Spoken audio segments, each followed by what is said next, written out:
अस्सलाम वालेकुम दोस्तों, welcome back to my channel. आज हम सीखने वाले हैं प्रेजेंट इंडेफिनिट टेंस के बारे में।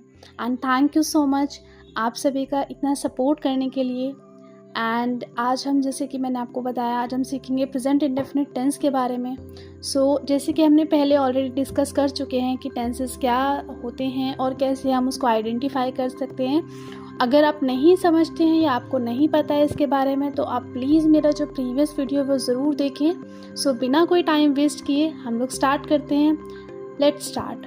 प्रेजेंट इंडेफिनिट टेंस जो होते हैं वो टेंस होते हैं जिसके अंत में या जिसके एंड में ता है, ती है, ते हैं, ताहूँ आदि शब्द आते हैं। ओके, अगर कोई भी टेंस है उसके लास्ट में अगर आपको ता है, ती है, ते है ये आता है, तो आप वहाँ पे समझ जाइएगा कि ये प्रेजेंट इंडेफिनिट टेंस है। ओके, जैसे फॉर एग्जांपल मैं आपको बता देती हूँ, राम घर जाता है।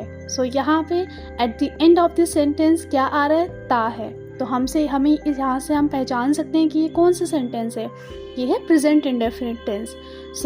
Now let's move forward to the next point. इसके लिए एक और पहचान है जो कि मैं आपको बताना चाहूँगी, जो कि होता है कि जब आप किसी फैक्ट या किसी हैबिट के बारे में बात करते हैं, ऑफ समथिंग और समवन, तो वहाँ पर भी आपका वो प्रेजेंट इंडेफिनिट टेंस ही होता है। अगर आप उस फैक्ट या उस हैबिट के बारे में प्रेजेंट में बात करें तो वो प्रेजेंट इंडेफिनिट टेंस कहलाता है। ओके, जिसमें मैं आपको देखिए बताना चाहूँगी, ये 3 तरह के होते हैं। अफर्मेटिव सेंटेंस, सेकंड है जो कि नेगेटिव सेंटेंस होता है, एंड जो थर्ड होता है वो होता है इंटरोगेटिव सेंटेंस। अभी हम इसके बारे में, रूल के बारे में डिस्कस करने वाले हैं। जैसे कि मैं यहाँ पे लिख रही हूँ, देखिए कोई भी अगर आप सेंटेंस बना रहे हैं, एवरीवन सेज कि हाँ बिना किसी फॉर्मूला या बिना किसी रूल के अगर आप सेंटेंस बनाओगे तो वो ज़्यादा इजी हो जाएगा, but I don't think so. मुझे ऐसा लगता है कि आपको कोई भी चीज़ को फॉर्मेट करने के लिए उसका एक प्रॉपर रूल और उसका एक प्रॉपर फॉर्मूला पता होना चाहिए, so that you can identify कि कहाँ पे मिस्टेक हो रहा है, राइट। अभी हम, जैसे कि मैंने यहाँ पे मेंशन किया है रूल, तो इसका सबसे पहला जो रूल होता है वो होता है कि जो एक वचन कर्ता के साथ मुख्य क्रिया में इसमें एस या ई एस लगाना होता है। यानी कि आपका अगर सिंगुलर सब्जेक्ट है तो उसके साथ में आपको मुख्य क्रिया जो मेन वर्ब होता है वहाँ पे एस या ई एस लगाना होता है। और जो मेन वर्ब होता है मैं आपको देखिए बता देती हूँ, जैसे for example teach. Teach means कि पढ़ाना, यानी कि ये मेन वर्ब है। मेन काम जो हो रहा है वो हमारा टीच यानी कि पढ़ाने का हो रहा है। इसमें मैं आपको बता देती हूँ, देखिए एस या ई एस आपको कहाँ पे लगाना होता है, सो दैट आपको उसमें प्रॉब्लम ना हो। जहाँ पे भी आपको देखिए ओ एस और एच आता है, कोई भी मेन वर्ब के लास्ट का जो लेटर होता है वो ओ एस एच होता है, वहाँ पे आपको ई एस लगाना है। बाकी जितने भी वर्ड्स हैं बाकी के साथ में आपको एस लगाना है, ठीक है। जैसे कि अभी मैं आपको देखिए बता देती हूँ, यहाँ पे रीड के लास्ट में जो है ओ एस एच में से कुछ नहीं है, तो यहाँ पे सिर्फ एस आएगा। और जैसे कि अभी मैंने टीच लिखा था, तो टीच में लास्ट में एच है तो यहाँ पे ई एस आएगा। तो इस चीज़ का आप ध्यान रखिएगा कि आपको कहाँ पे एस लगाना है और कहाँ पे ई एस लगाना है। बहुत सारे लोग इस चीज़ में कन्फ्यूज्ड होते हैं। अभी मैं देखिए इसका जो रूल नंबर 2 है वो मैं यहाँ पे लिख देती हूँ, जस्ट अ सेकेंड। एंड साथ ही देखिए, अगर आप ये चीज़ें पहले से ही क्लियर करके चलेंगे, तो अगर आप कोई फर्दर कोई प्रिपरेशन कर रहे हैं फॉर योर एग्ज़ाम और फॉर एनीथिंग, जहाँ पे आपको लगता है कि हाँ ग्रामर जो है वो बहुत ज़्यादा काम आने वाली है या बहुत ज़्यादा मेन है, तो ये सब जो वीडियो है वो आपको बहुत ज़्यादा हेल्पफुल होने वाली है। सेकेंडली देखिए, जो रूल मैंने यहाँ पे लिखा है, रूल नंबर 2, ये है बहुवचन कर्ता के साथ जो मुख्य क्रिया होती है उसमें एस या एस नहीं लगाते हैं। इट्स वेरी सिंपल कि अगर देखिए सब्जेक्ट जो है वो प्लूरल है, ओके, तो वहाँ पे आपको मेन वर्ब में एस या एस नहीं लगाना होता है। ओनली सिंगुलर सब्जेक्ट अगर वहाँ पर है तो वहाँ पे आपको लगाना होता है, ठीक है। ये इसका एक छोटा सा 1-2 रूल है जो कि आपको ध्यान रखने होते हैं, ठीक है, प्रेजेंट इंडेफिनिट टेंस में। इसका जो फॉर्मूला है वो मैं आपको बता देती हूँ। इसमें सबसे पहले क्या आता है? कर्ता। कर्ता क्या होता है? कर्ता मैं आपको बता देती हूँ, कर्ता होता है सब्जेक्ट, यानी कि जिसके द्वारा या जिसके थ्रू काम हो रहा है, दैट कॉल्ड एज कर्ता, राइट। सेकेंडली हमारा आता है मुख्य क्रिया। मुख्य क्रिया होता है यानी कि मेन वर्ब, जो उसमें मेन काम किया जा रहा है ना सेंटेंस के अंदर, वो होता है हमारा मेन वर्ब। उसके बाद आता है इसमें प्लस एस या ई एस। एस या ई एस कहाँ पे लगाना है, that I already cleared, right. And second उसके बाद जो हमारा ऑप्शन आता है इसमें रूल में वो आता है ऑब्जेक्ट। ऑब्जेक्ट यानी कि कोई भी चीज़ जिसके बारे में बात हो रही है, that is called our object. कोई भी चीज़ यानी वस्तु, you can say a thing, you can say. And last में उसका जो आता है वहाँ पर आपको जो भी अदर फर्दर कोई अगर सेंटेंस उसमें एडेड होता है तो वो आपको वहाँ पे सम करना होता है। देखिए मैं आपको इसमें कर्ता, मुख्य क्रिया, एस या ई एस, एक वचन, बहुवचन, ये सब चीज़ें साथ के साथ क्लियर करके चल रही हूँ सो दैट आपको समझने में आसानी हो और आप और अच्छे से उस चीज़ को कॉम्प्रिहेंड कर पाएँ और अच्छे से जो नॉलेज है उसको ग्रैब कर पाएँ और वो चीज़ आपकी जो माइंड है उसमें स्टक रहे कि हाँ इस तरह से वो चीज़ बताई गई है और इस तरह से आपको यूज़ करना है। देखिए अभी मैंने यहाँ पे एक एग्जांपल लिखा है, राम पुस्तक पढ़ता है।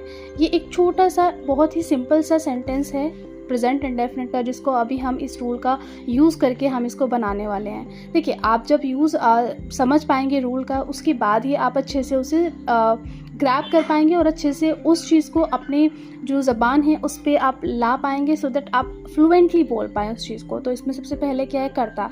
कर्ता as I already told you कि क्या होता है, सब्जेक्ट होता है, यानी कि जो जिसके द्वारा वो काम किया जा रहा है ना। तो यहाँ पे राम पुस्तक पढ़ता है यानी कि पुस्तक पढ़ने का जो काम है वो किसके थ्रू किया जा रहा है, वो किया जा रहा है राम के थ्रू। तो यहाँ पर सबसे पहले हमारा क्या आएगा, सब्जेक्ट है, दैट इज़ राम। सो राम के बाद हमारा मेन वर्ब आएगा यानी कि मुख्य क्रिया, और मुख्य क्रिया क्या होता है, जो काम हो रहा होता है। तो यहाँ पे किस चीज़ का काम हो रहा है, यहाँ हो रहा है पढ़ने का काम। सो पढ़ना को हम इंग्लिश में क्या कहते हैं, हम कहते हैं रीड। तो उसके बाद राम के बाद आएगा रीड।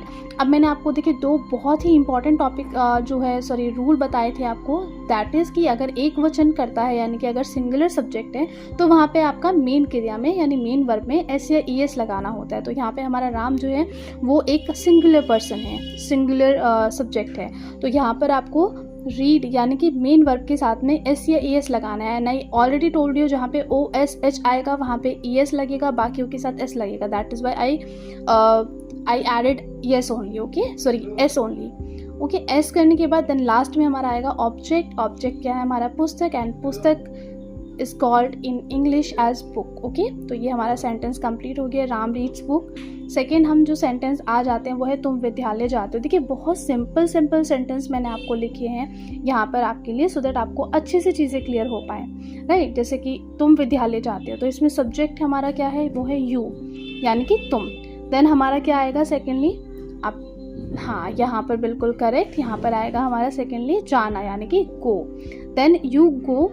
अब हम कहीं भी कभी भी अब अगर किसी एक जगह से दूसरी जगह पे जाने की अगर बात कर रहे हैं तो वहाँ पे उसमें टू लगता है आपको, ठीक है। मैं आपको ये चीज़ क्लियर कर देती हूँ ताकि आप वो चीज़ आगे भी ध्यान रखें। हम आगे भी ये चीज़ पढ़ने वाले हैं लेकिन मैं ये चीज़ें साथ के साथ आपको क्लियर करना चाहूँगी जो चीज़ मुझे यहाँ पे विजिबल हो रही है। तो you go to and then last में school, you go to school. अब इसमें एस या एस नहीं लगाया है हमने, क्यों, क्योंकि ये प्लूरल है। Now coming to the third sentence, हम खाना खाते हैं तो हम की क्या होती है, वी। देन नेक्स्ट हमारा क्या आएगा, मेन वर्ब है ईट, एंड देन लास्ट में object which is food. So we eat food. ये हमारा थर्ड सेंटेंस भी कंप्लीट हो गया। देखिए बहुत ईजी है, जब आप प्रैक्टिस करेंगे ना चीज़ों की, प्रैक्टिस करेंगे सेंटेंस को लेके तो आपको बहुत ईजी लगेगा। बस मेनली है कि आप इस चीज़ को समझ के अच्छे से प्रैक्टिस करें। अभी देखिए मैंने यहाँ पे फोर्थ सेंटेंस लिखा है, वह क्रिकेट खेलता है। तो ही प्ले नहीं होगा यहाँ पे क्योंकि सिंगुलर सब्जेक्ट है, तो यहाँ पर ई एस लगेगा, राइट। तो यहाँ पे क्या हो जाएगा, हाँ correct, very good, he plays, yes plays. Then उसके बाद क्रिकेट, ओके, यस, ओके। यहाँ पे देखिए मैंने सिर्फ एस लगाया है, क्यों, क्योंकि यहाँ पे लास्ट में ओ एस एच नहीं है इसीलिए। Now moving forward to the next sentence which is Gita खाना पकाती है। तो यहाँ पे सब्जेक्ट आएगा गीता, सेकेंडली पकाना which is cook, right, and इसमें ई एस लगेगा, सॉरी एस लगेगा कुक्स के लिए, एंड लास्ट में आएगा आपका फूड जो कि ऑब्जेक्ट है आपका, ठीक है। So I think this is enough for today. I hope कि आप सभी को अच्छे से समझ आया होगा। अगर आप लोगों को कहीं भी कोई भी डाउट या कोई भी कन्फ्यूज़न है, you can please comment me and you can please let me know कि आपको क्या चीज़ अच्छे से क्लियर नहीं हो पा रही है, सो दैट मैं नेक्स्ट वीडियो अपना उस पर बना पाऊँ। नाउ ये लास्ट सिक्स्थ सेंटेंस जो है ये आपको बनाना है, okay, yes. Thank you so much for watching my video and please subscribe my channel. Thank you.